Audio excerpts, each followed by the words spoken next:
Welcome to a live stream. This is Chris from Comic Tropes, and one thing I've been doing while we've all been dealing with this pandemic is I've been trying to do mini reviews of the comics that I've read this past week. Now, there aren't a lot of new comics, but I'm catching up on some stuff or finding back issues. I can also see your comments in the chat window, so feel free to ask any questions. I'll do my best to answer them. And let's see, what's the one in the top right? Can't see the title. Well, you will as I go through it. But welcome, everyone. Nice to see people here. And the first book I wanted to discuss that I've been reading this week is I caught up on Batman Curse of the White Knight. I'd only read the first 3 issues. There are 8 out right now. And I read all of them to get caught up. The main reason I'm getting this book is I'm a fan of the artwork by Sean Gordon Murphy. I also really enjoyed the first sort of version of this that he did. He did like a series in here where the Joker actually goes sane. He's forced to take a bunch of pills, and they actually make him go sane for a while. And It was a great story. It was really interesting because Batman was going off the deep end. Meanwhile, the Joker actually becomes a politician. And it was interesting. This next one sort of focuses on a new version of the Azrael story. And just to be clear, these books that Sean Gordon Murphy are making are sort of in its own parallel universe, okay? So, let's see. There's some questions asking if I can review Cyber 6. That's an Argentinian book. Italian comics. I will be reviewing some stuff by Hugo Pratt soon, just so you know. And all sorts of other questions. I'll try to answer some of those after I do each review. So I'm going to just sort of go through this and say the main reason I'm getting this book is the artwork. I love the style of how Sean Gordon Murphy does faces. I think he's got great panel-to-panel layouts and stuff, and he makes me so jealous with how well he draws machinery, specifically vehicles and weapons. But it's good. It's so good. The story, though, I'm not connecting with this one as much. I guess maybe I'm not a huge fan of the Azrael mythos. It's an interesting take on things. They bring in Bane in this story just to have him taken out within 3 pages? 3 pages is how long Bane lasts. This is in his introduction. This is where he's taken out. So there's not a lot of Bane in it. It's all just to build up this version of Azrael. It's okay. It's okay. It's a mystery. I like that. I like that this comic can sort of do whatever it wants in terms of, killing off main characters. It kills off both villains and heroes. And that's pretty cool. But I'll be honest, I'm really not reading it for the story. I'm not getting a lot out of the story this time. But I do love this artwork. There's something about Sean Gordon Murphy's artwork. And they always give you a preview at the back of these issues of the next issue. A couple of the pages, just the pencils, not even the inks. I would love to see the book published like this. I'm sure if it got enough, enough sales, they might release sort of an artist's edition maybe. I just, the color is good. I'm not making any complaints at all about the colors, which are by Matt Hollingsworth. He definitely finds appropriate stuff, and it doesn't muddy up the artwork, but I'm a big fan of black and white and really like looking at the detail and trying to perceive the depth in the field of vision that the artist intends before the colors are added. I like colors, but I really like how things like the mechanical stuff looks when you can see it just in black and white. He's also really good at architecture. Just some really gorgeous stuff. I can't give this a full-throated endorsement because, as I say, the story's fine, but I'm not connecting with it in a big way. I'm primarily reading this one for the artwork. We'll move on, but let me see what other comments we have here. There's some people saying, I love stories when Batman goes off the deep end. Yeah, and you can see that in books like The Cult. There have been plenty of 90s comics where he sort of went right up to the edge.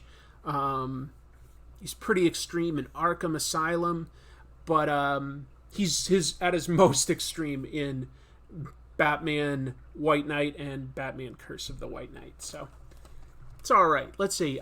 People saying that they love Cyber Six and Dick Tracy comic design. Okay, cool. Who's your favorite Bane? The cool as heck original Hispanic luchador Bane or the mushmouth Bane from Dark Knight Rises? Boy, I guess I will go with the comic book one just because I do think that they slightly play in more to Bane's intelligence in the comics. He is supposed to be very, very clever, very cunning. Thank you so much for the super chat. Let's see. Najiad says, sorry I'm late. Please check out the MKX comics. Good stuff. MKX. I'm not sure what that's short for. Somebody tell me what that's short for. It's just not connecting right now. So I think I slightly prefer the comic book Bane, the original version, but I'm a fan of actor Tom Hardy. And, to follow up the Joker from Dark Knight and make Bane as memorable as he was, I think that that's an impressive accomplishment. Bane talks like this. I don't know if he's mush-mouthed. I love that voice. I love Mortal Kombat X. Sorry. Okay. I didn't know that there were Mortal Kombat X comics. That's based on like the Mortal Kombat 10 video game or something. Boy, I used to be so into Mortal Kombat for like the first 3 to 4 games. I was really, really into it. Have to admit, I haven't at all tried to keep up with the mythology of Mortal Kombat. I'm sure they've added a lot of characters since I last played.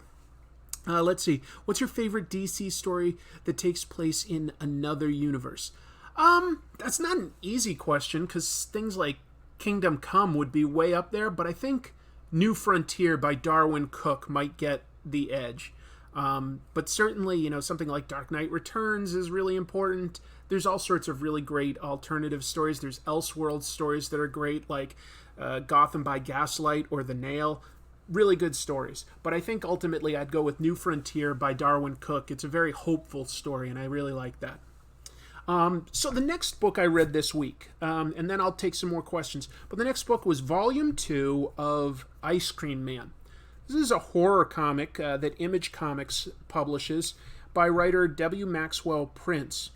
And I finally realized while I was reading this what it was that was sort of like reminding me of like 90s comics. I think that this artist, I'm trying to find a good page that might exemplify what I'm about to say. He reminds me a little bit of Steve Dillon, the late, great Steve Dillon, who a lot of you have probably seen with Preacher or Punisher. He definitely did some big high-profile comics like that. I was a big fan of Steve Dillon, and I miss him. And I can't quite say that this artist is necessarily on his level, but there's definitely something reminiscent of how he draws people. Not quite how he lays out, camera angles and everything, but definitely like the faces and the people. I mean, doesn't that look a lot like a Steve Dillon character? I think it does. So, hey, Hooded Cobra Commander 788, my good friend, nice to see you here. This is a weird horror comic, okay? This is weird. You can read this Volume 2 without having read Volume 1, and it makes just as much sense, because each issue of the comic is its own sort of anthology story with characters that are crossing over. There is an overarching mythology. I can't figure it out yet, and that's part of why I love this comic. I cannot get ahead of it. I'm playing catch up as the reader. I'm going, where is this going? What is it doing? Look at how innovative this story is.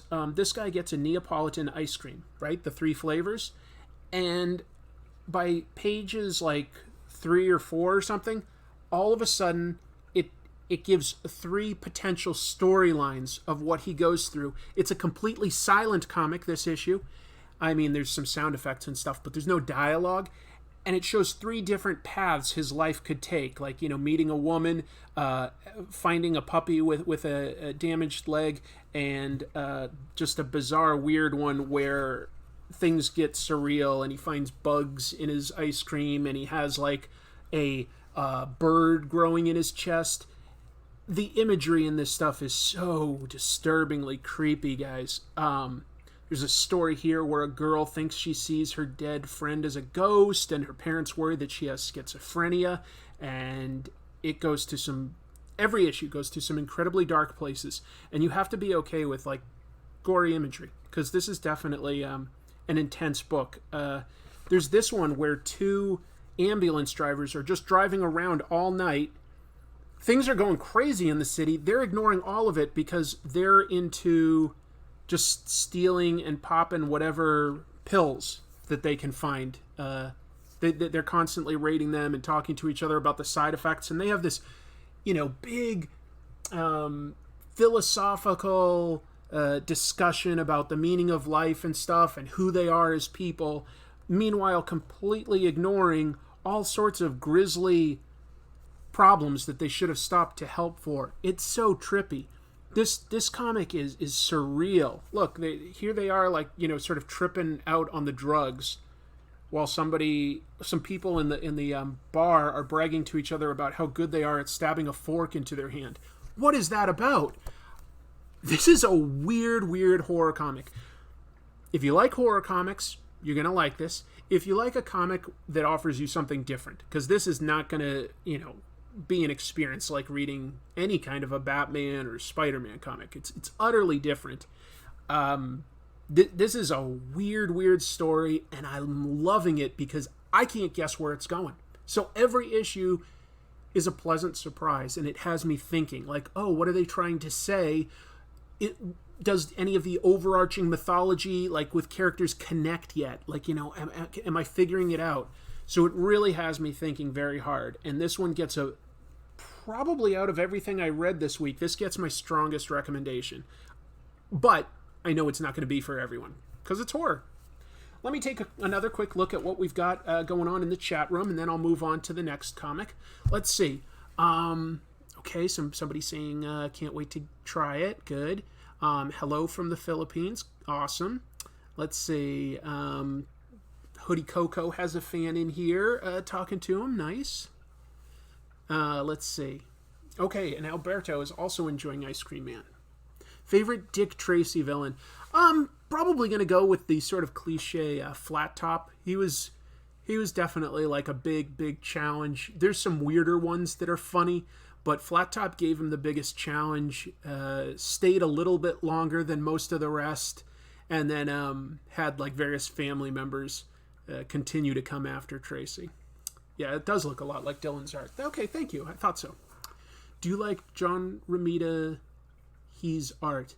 I like both Junior and Senior. So, yeah.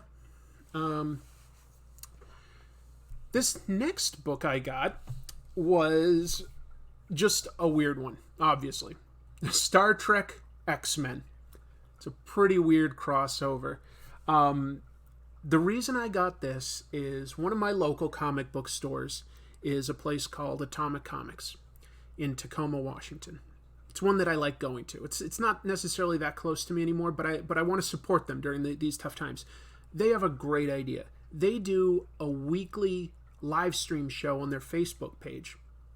And what they do is they will put out a comic book, and the owner of the store, Shane, will tell you a little bit about why the comic is fun or unique or what its historical significance is. He'll tell you what grade it is, like the quality. He'll tell you what it normally runs for them, and then he puts out a discounted price. Now, everybody that's watching this live stream, it's called a claim sale. And basically what you do is the first person to type in claim, the comic title, and the price wins the chance to buy that comic. That's a pretty fun thing. It's sort of like an auction, except you don't have to bid up. You just have to be the first person to get it. So you don't have to live locally to do this. You might want to look up the Atomic Comics Facebook page and see when their next live stream is, because it's pretty fun, honestly, to watch and learn something about a bunch of comics. It goes for about an hour, and maybe you'll get to buy one at a price that you think is fair. This one wasn't really too much, and the reason I wanted to get it was I like the X-Men and I like Star Trek, but mostly I remember this is something that came out in the 90s, and I think it was the 30th anniversary of Star Trek. Let me see real quick if it has anything to that effect. Yeah. For their 30th year, they were trying to do something big. Mid-90s, X-Men could not be beat. The story's a little dumb. It's not bad, it's just not... It's not deep, per se. You know, the X-Men come through some sort of a dimensional rift. They're trying to capture Proteus, who's a mutant that's living energy. And Proteus reanimates... what's his name? Gary something from, like, the first episode of Star Trek. It was Kirk's best friend, and he became, like, a god. Anyway, Proteus reanimates him. So the X-Men and the Star Trek Enterprise crew team up. But the real reason I got it was the Marc Silvestri art. I think Silvestri was, and maybe even still is, a bit underrated. You know, he was great on X-Men. He really was. But what I really liked by Marc Silvestri, I think still my favorite thing that he did was his run on Wolverine when Larry Hama was writing it. I really liked how sort of weird and funky that comic was. It was really cool. I came to really like his artwork. You know, he was a founding member after that of Image, and I think that maybe most people know him from things like Witchblade, The Darkness, things like that he created. But for me, it was his Wolverine and X-Men stuff that I liked. That said, there is a good joke in here that I liked. Okay. The writer was clever enough to have Beast sneak into the medbay. Bones is there, and Nurse Chapel comes in and says, "We don't have any patients right now. Dr. McCoy?" What? I like that. They've got both Beast and Bones. They're both Dr. McCoy, so they both answer. That's a clever setup that I didn't see coming. Like a little bit of a goofy gag, but I liked it. And I think that these likenesses by Silvestri are quite good without looking overly photo-referenced. There's Wolverine trying to beat Spock, and he just gets taken out with a Vulcan nerve pinch almost right away. That's pretty funny. This is firmly entrenched in whatever the current X-Men continuity is, because you've got like Wolverine with bone claws, and you've got like kind of less interesting, at least at the time, villains like, here we go, Deathbird from the Shi'ar Empire. She was always trying to take over this alien race. They've got Bishop.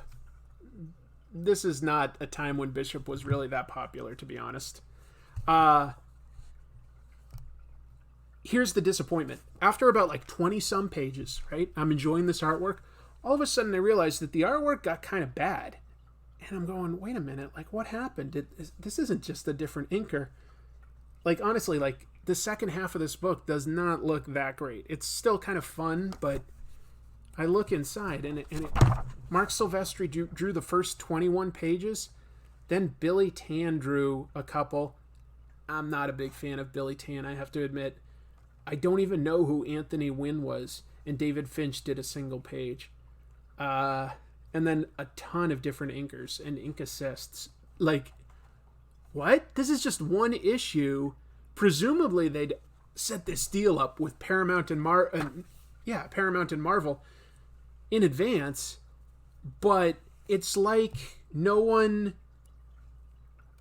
prepared for it. It's like it got rushed somehow. Because like the pages by Marc Silvestri are really fun and cool, and then all of a sudden the second half of it has some pretty average art. But then there's some fun pinups at the back, and I was really amused at this. Look. Joe Bennett. Look at this artwork, and it's kind of clear that it's just sort of trying to be... Joe was just trying to draw like the popular artists at the time, like Joe Madureira and Jim Lee, kind of. And it's just sort of average. It's not that exciting. But if you read Immortal Hulk, Joe Bennett is the artist on that now. He's evolved as an artist. It doesn't look anything like this. He's gotten so much better. this is very early in his career, and he's trying to ape what was cool at the time. He's not doing a bad job at it, but it's not as good as what he's trying to ape. As soon as he started doing his own thing, oh my god, the artwork got so much better. So that was actually like really fun to come across this little pinup by Joe Bennett at the time. There's some other interesting ones. Steve Epting, he did the great Captain America Winter Soldier run with Ed Brubaker. Early art by Terry Dodson and his wife Rachel, but before they were married, so it's credited to Rachel Pinnock. If you look at any of their art now, they're still a team, but it's always Terry and Rachel Dodson. And Mike Deodato Jr., whose art has also evolved tremendously in the last decade or so. So, just sort of a weird 90s issue, like a throwback thing that I just felt like, I was like, that'll be fun. I like the characters. I like this era of X-Men. I love the classic Enterprise crew. It's written by Scott Lobdell, who was the X-Men writer at the time. He's kind of become a problematic writer in more recent years. Like a number of years ago, he admitted to sexually harassing someone at a panel at a Comic-Con. And he doesn't do a lot of stuff in comics anymore. But he does have some dialogue from the Enterprise crew that sounds very authentic. He definitely nails that Kirk, Spock, Bones triumvirate that's always sort of like...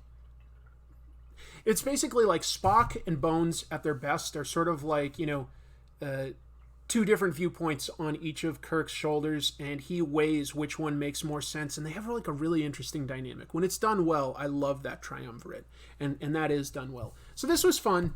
It's a little dumb, but it's fun. Let's see what other comments there are, and then I'll continue with my reviews. Let's see. 100% on the Silvestri stuff. Yeah. Let's see. Don't you remember when you could see William Shatner muscles through his uniform? Neither does he. William Shatner, when he was young, though, was a pretty fit, cool-looking dude. Like, and how many people out there have had as many successful TV shows as William Shatner? Because, I mean, sure, he had Star Trek, but T.J. Hooker was also another hit. He did that, like, reality show, like 911, where he played, like, emergency calls. I don't even remember what that was called. Maybe something like 911. And then he had Boston Legal, right? 4 hit shows that, like, all lasted a long time. Like, he's TV royalty, William Shatner is. I mean, I guess another might be somebody like Ted Danson. Ted Danson has had, like, Cheers, Becker, CSI, The Good Place. He's on Curb Your Enthusiasm a lot. Who else is, like, somebody that's had a lot of hit shows? Some people are just, like, stars on TV. That Magnum PI guy. Tom Selleck. Tom Selleck's had a few hits. TJ Hooker Star Trek crossover, somebody wants to say. Let's see. What's your favorite forgotten Golden Age superhero, and you would like they revamp it on the modern era? My favorite Golden Age character that I'd want revamped? Oh, I don't know. I really like 911, or no, 7-Eleven, excuse me, 7-Eleven. Bill Bixby, Jason Nesmith. Yeah, these are good people. Maybe I'd come up with 7-Eleven, and because the all new adventures of 7-Eleven. Have you ever checked out DeviantArt Comic? I mean, I'm aware of the website, but I don't read any comics that are on it. I didn't even know that they did that. I thought it was just sort of like a gallery for people. Let's see. Shatner is immortal. He's definitely had a good long life, and I'm happy for it. Henry Rollins is friends with Shatner. I admire Shatner. I've only ever paid for a photo with a celebrity at a comic book convention twice. And I did both of them the same year because I thought both of these guys might not be too much longer for the world, and I admired them both. Stan Lee and William Shatner. And I liked it. I had talked to Stan Lee before. It was nice to get a picture with him. And for William Shatner, I wore a shirt with like a Dalek, and it said like, "Oh my God, it's R2-D2. I'm a huge fan of Star Wars," like or something like that. Like it was like a Star Wars shirt, that I wore while getting a picture with him. So I thought that was pretty funny. Good night, and check out the Cyber 6 comic. I've read some of Cyber 6, but the problem is that only fans have translated it into English. Like that's the trick for me. It's you can find it in Spanish and French. I don't speak either of those, at least not well.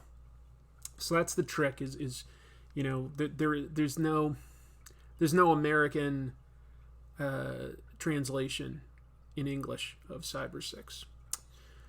Tech War. That's right. Tech War did become a TV show, but that one wasn't necessarily a hit. The next comic I read was also one that I got at that claim sale that I was talking about from Atomic Comics.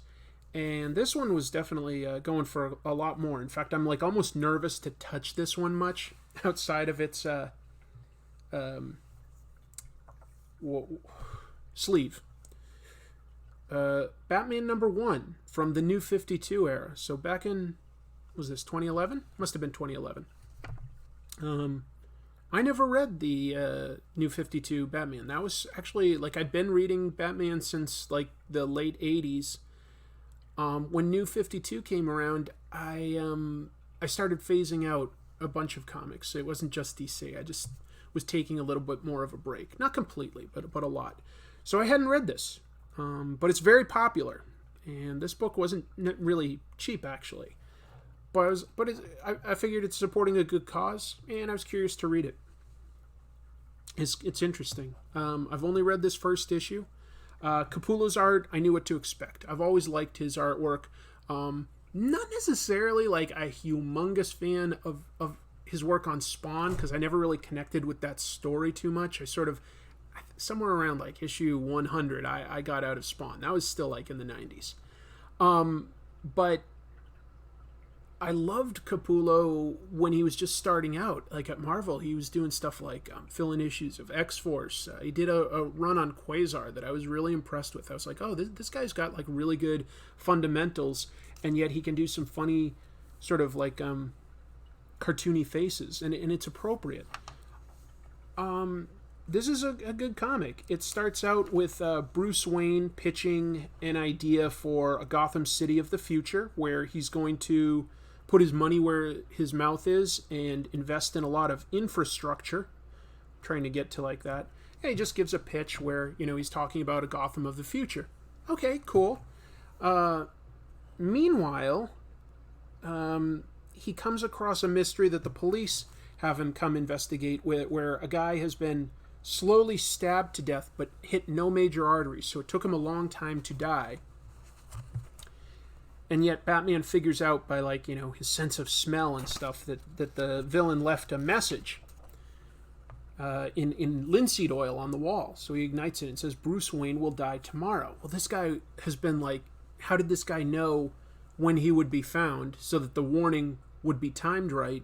And what does that mean? On top of that, Batman figures out that there's DNA under the fingernails of the dead victim that's tied to his protege, Dick Grayson, the first Robin who's now Nightwing. That's a good cliffhanger. That's a good mystery. I'm sure many of you out there have already read this and know where it's going. I don't. This was new to me. I'm going to keep reading it. I'll pick up trades because that's more affordable. But this was a fun issue to get and to have. It's an important issue because it really did become an incredibly popular run. No matter how you feel, like whether you liked it or hated it, the New 52 Batman by Snyder and Capullo is regarded as a very popular hit series.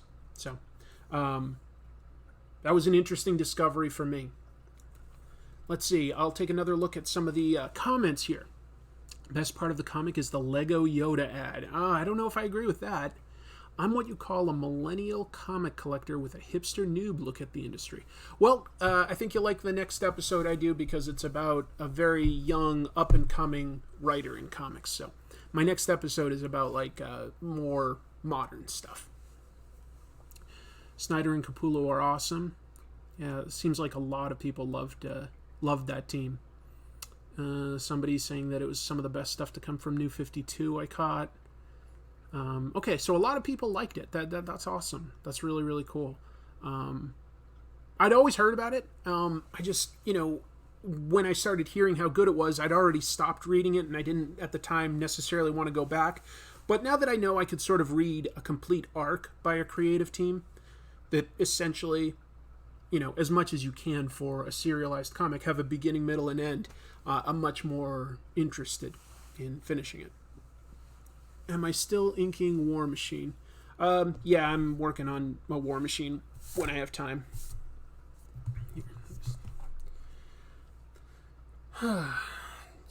Doodling. This is starting to feel like a joke. Everybody asking about Cyber 6. Why is it so popular now? It came out in like the 90s. I haven't finished reading this one, but this was interesting to get. It's a manga that came out in Japan back originally in like about shortly after 85 or so. Somewhere around there. So really close to when Transformers came out. And it's super plugged into the continuity that you sort of know from the cartoons and stuff like that, to be honest. And eventually it goes past that. So again, I haven't read this whole thing yet. I've read, I guess, about half of it or so. There's some new human characters. They're okay. Humans in Transformers are kind of like humans in Godzilla. It's like, that they sort of have to be there to move the story forward or something, to sort of have a connection, I guess, but they're not while you're watching it. Like, you don't go to a Godzilla movie going like, I wonder what the scientists are going to do this time. Ooh, how's the army going to handle this? You don't really care most of the time. I will say that in the best Godzilla movies, you do care. The first Godzilla movie, you care about the people. Shin Godzilla, I cared about the people. I thought both of those were interesting. Did I like Paper Girls? I loved Paper Girls. Yeah, quite good. I think didn't I review that on the first of these that I did, these live streams? But the coolest thing about this is the artwork. Because whether you liked or disliked the American or even the British Transformers comics, most of the time the artwork isn't that good. Even when it's got a talented artist, it seemed like they were sort of doing a half-hearted attempt at it, to be honest. But the art in this is really good. It's not always overly detailed, but it's got personality, it's accurate. City Commander Ultra Magnus is on the scene. Don't underestimate the Decepticons. We'll attack from above. Transform. Eat this. Eat this. Eat this. You will see this phrase so much in manga and anime that's been translated. That's like a huge common insult when people are fighting in stuff like this. I once reviewed every episode of the Japanese Transformers cartoon because the cartoon series, once it ended here in America, it actually continued for another 3 full seasons in Japan. So like more than like there's like we only saw half the cartoons basically here in America. And I reviewed all of them on a website called therobotspyjamas.com, and I had fun because the translations sometimes are weird. I would count up how many times people said eat this in an episode. Usually you could get up to 5 or 6 at the most. It was really cool. Review Peter Porker, the Spectacular Spider-Ham. Hey, I'm tempted to. I loved those comics when I was a kid. And Jason Latour in more recent days has done some funny stuff with it too. Stop right there, you fake Autobots. So anyway, this is fun. I believe that there might be 2 volumes of this out already. I'm not sure, but there's these extra colored pages in the back that came from something called TV Magazine. It's like a weekly publication in Japan that would like tell you what's on TV, and sometimes they'd have original comics and stories. In this, they have some really great story pages, like a lot, honestly, and it tells you like sort of like an ongoing story of. Some of these are just synopses of the TV show, and then they would move on past that to continue the story. So that's kind of cool. Yeah, very, very heavily connected to Generation 1 cartoon. Look at this. See? A TV page based on the episode from the third season of Transformers called Only Human, where 4 Autobots are turned into humans. And to whatever villain did this, hires Cobra Commander to track them down. Cobra Commander was in an episode of the original Transformers cartoon. Now, he was called Old Snake, but it was set in the future, and they used Chris Latta, the original voice, and at the end he shouts Cobra, but he starts coughing before he can quite get it out.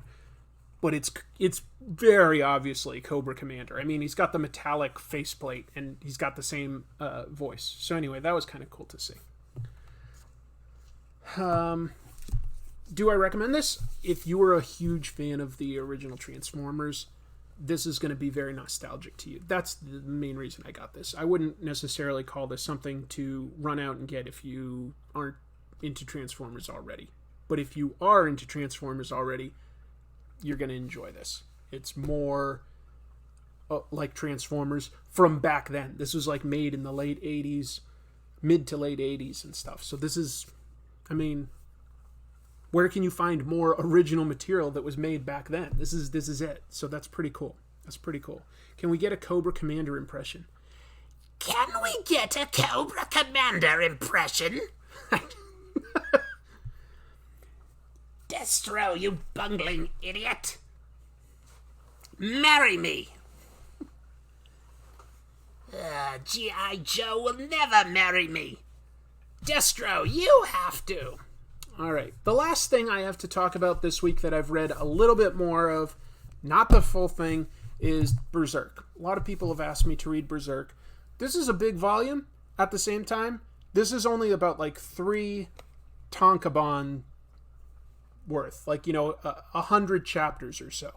It's not that much because it started in the 80s and it's still going. Now, it has had some hiatuses, but it's an interesting book. And even like looking at the beginning art here versus like jumping towards the end, it does get better. So I can only imagine what it starts looking like once I get into the 90s. It's about this... It takes place in like sort of a medieval fantasy world. There's a guy called Guts. That's his name, Guts. Guts. This guy. And he has this massive sword that's like just absolutely insanity to think that he could wield it comfortably.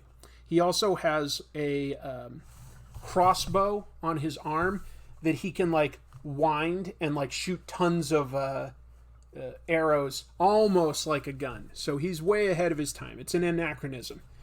It's pretty over the top, and he just hunts monsters. You know what this is? This is almost Japan's version of The Witcher. Or The Witcher, maybe more accurately should be called. Poland's version of Berserk. It's interesting. I've got a lot more to read. A lot more before I can give an informed opinion. It's violent as hell. Which sort of differentiates itself from a lot of the stories that get easily brought over here. Either in translated manga or in anime TV shows. Because most of that stuff is aimed at like teens and is certainly age appropriate. But this is very much for adults. And over in Japan, they have weekly magazines that have comic strips, and they're very specifically targeted at different audiences. Like Shonen Jump is aimed at like teen boys. Whereas this would be seinen. Seinen? I can't ever pronounce it right. And so that's aimed more at adults.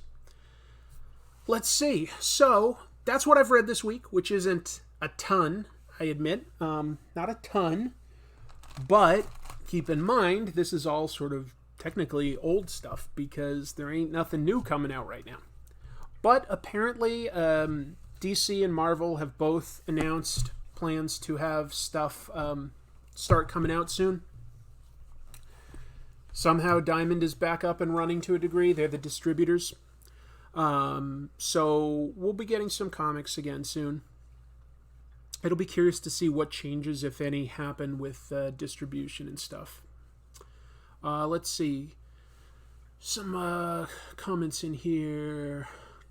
When will we get a superhero with Groucho Marx's superpower of rapid-fire one-liners? Well, that's kind of Spider-Man or Deadpool, isn't it? Ed Piskor. I like Ed Piskor's work. The first thing I read by him was an early piece of work where he was working for Harvey Pekar. I did an episode on Harvey Pekar back in the day on this channel. I don't think I really focused off the top of my head on any stories that Ed illustrated, but you know, I'm even pretty sure that I saw Ed Piskor at the Small Press Expo back in like maybe, I don't know when he worked with Harvey, but maybe like 2004 or 5 or 6. So quite a long time ago, but we didn't talk or anything. But I like his work. Let's see. Will I check out Monstrous? You know what? I have the first, and somebody else says Headlopper. I have the trades for both Headlopper and Monstrous. I haven't read them yet. I've actually lent both of them out. I'm trying to be kind and share comics with friends during this quarantine time, since people don't necessarily have tons of new stuff to watch or look at. So I've lent some of my comics out. I would like to read both of those. I should get them back and actually read them myself. Jeff Darrow. I would love to talk about Jeff Darrow. Met Jeff Darrow at a couple Comic-Cons. I know I've got some sketches by him somewhere. Oh, you know what? Now that I'm thinking of it, I don't think I bought original art. I think I bought either like sketchbooks or had him do sketches in comics like Shaolin Cowboy, now that I think of it. Yeah, I guess I never got like original, flat out original art by him. But I like Jeff Darrow quite a bit. Yeah, Hard Boiled is definitely something I'd consider giving a deep dive analysis to at some point. I would. I want to hear Starscream fighting with Cobra Commander. That's a tough one. Let me think. I'm bad at these impressions, but I'll give him my best shot. Megatron, let's kill this human. No, don't kill me. I make dilithium crystals. I did a Mark Waid episode back in the day. Maybe I'd do another one sometime. When am I going to release the next episode of Comic Tropes? This weekend. And it'll be about a modern writer. So I think that a lot of people will hopefully like that. I have not done a Carmine Infantino episode. He's definitely come up many times whenever I'm talking about history of comics. I mean, he's a very influential gentleman. So definitely could be potential fodder for an episode, no question. Let's see. Did you really lose your job forever? No, just to be clear, I never said that I lost my job forever. What I said was I'm on furlough. That means I'm, along with like basically my entire department, just to be clear, we're not needed, and the company can't afford to keep paying us because we're not doing anything. So it's like, it's called furlough. It means that I can have my job back at the same rate of pay, same seniority, all that stuff when they open back up. I do get to keep my benefits. So like I've got health insurance and stuff like right now. So I'm very grateful for that. I just am not collecting a paycheck from them. So yeah. Do James Cagney. Seinen is pronounced Seinen. Okay. Another Platinum Age of Comics episode. Well, maybe. Or maybe I'd do something even earlier, like the Victorian Age of Comics. Thank you for Turn On with Black Hammer. Yeah, Black Hammer is interesting, right? Jeff Lemire is an interesting writer to get into, and artist, but yeah. Not getting paid, but you keep your benefits. That's right. So, right now, like, YouTube is my career, you know? What's my opinion of Chuck Dixon? You know, I haven't read any Chuck Dixon in a long, long time, but I definitely read when he was writing Robin and Punisher. And I liked it. It was okay. I don't know. I never. That was a time when I was really just reading a lot of comics weekly, and I wasn't looking at them with the same critical eye. So I'd have to take another closer look at Chuck Dixon to form a solid opinion. I can't say that he left an indelible impression right now, but I know that I liked his work on Robin especially. I did. Loved Lemire on Animal Man too. Yeah, Animal Man was one of the few, maybe the only New 52 comic that I was reading when New 52 started. That, like I said when I was talking about this, how I had stopped reading Batman. But I did read Animal Man because my friend Travel Foreman was the original artist on it. Now, he only stayed for maybe 6 or 7 episodes. I did do a Jeff Lemire episode of Comic Tropes, folks. And I did a Birds of Prey episode. Oh, but I was talking more about Gail Simone, not Chuck Dixon. I get it. Would you do an episode on Canadian comics during World War II era when American comics were banned from import? That's potentially interesting. Oh, wow. My buddy Hooded Cobra Commander gave a $2 impression asking for a James Cagney impression. Well, I'm not your $2 monkey, Hoodie, but you are a friend, so, you dirty rat. Oh, I'm gonna get you, you motherfucker. James Stewart, thank you also for the super chat. Thanks for the streams. They're much appreciated. Well, they're fun for me, too. We'll see, maybe eventually comics will be back to normal and we'll all be back to work, and I won't necessarily have to provide as much content or something. But for now, I'm just trying to create a little extra content. Oh, and I'll just point this out as well, since we're just sort of having a discourse about the channel and stuff. The reason I wasn't able to do an episode last week is I was pretty sick last week. I'm sorry, but it wasn't, I didn't get like the virus or anything like that. What happened instead was I just had stomach pain for like a full week. It wasn't constant. I'd have moments where it was okay, but anytime I sat down to try to read comics or write the script, it just got so painful it was distracting, and I just couldn't do the episode. I wanted to, but I just wasn't feeling well enough to. So several false starts, and I just couldn't get it. But it's almost done now, so you'll have an episode this week. Favorite Godzilla movie? Probably the original. I'm going to take off in a minute. We'll just see if there's any more questions. I'll take 2 or 3 more, but I'm about to wrap the stream up, just so you know. Didn't you read Nightfall Saga? Chuck wrote most of it along with Mensch. Yeah. I definitely did. I don't know that I was a huge fan of it. I liked it okay at the time. I look back and I'm like, it's bigger than it needed to be. It's bigger than it needed to be. Will I do a video on Frank Quitely? I would like to. I actually quite like Quitely's style. It's very unique. You can definitely recognize his artwork very quickly, and he's done a lot of comics that I really admire. Certainly All-Star Superman, but We 3 and New X-Men. So he's had a lot of amazing collaborations with Grant Morrison, no question. A Rick Veitch episode? Well, I did one on Brat Pack, so I sort of talked about Rick Veitch quite a bit in that one. I don't think I have IBS. I don't know what I had that was bothering me so much. Sorry. Sam Keith. Yes, I've definitely considered doing Sam Keith several times. Steve Gerber. Definitely a lot to say about him. Peter Tomasi. I haven't read a lot of Peter Tomasi. 2099. Look at all these. Everybody has ideas. All I can say is this just means the show will go on for a long time. I can't do them all. Other than Akira, what are some of your favorite manga? Anything by Naoki Urasawa. Anything by Junji Ito.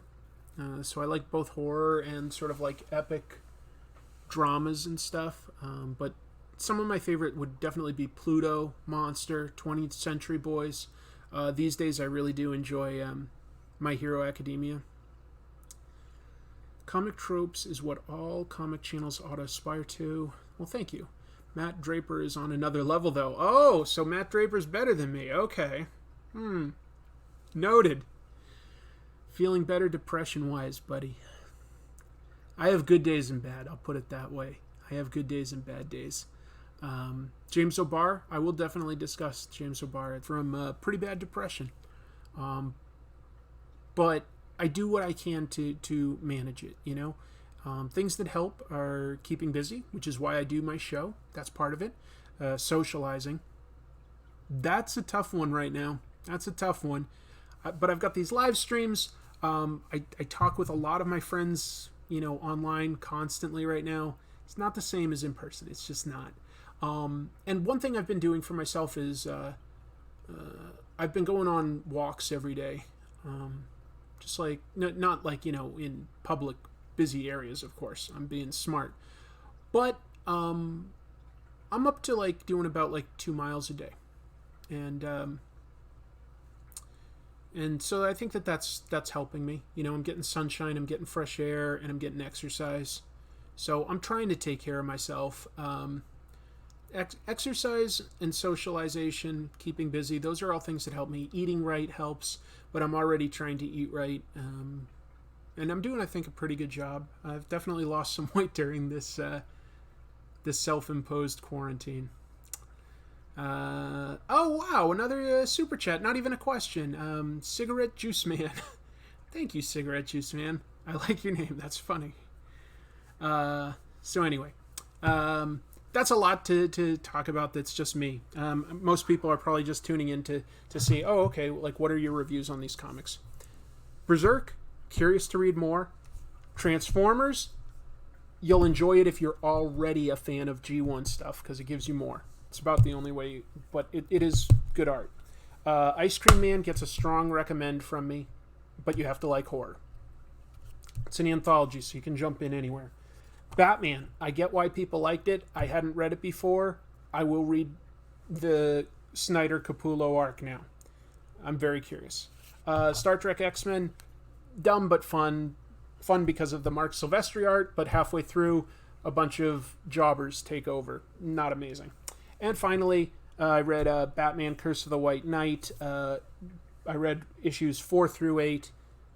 Great artwork. Story isn't really grabbing me a lot, but I'm still enjoying it for the artwork. So that's my summary of what I've been reading this week.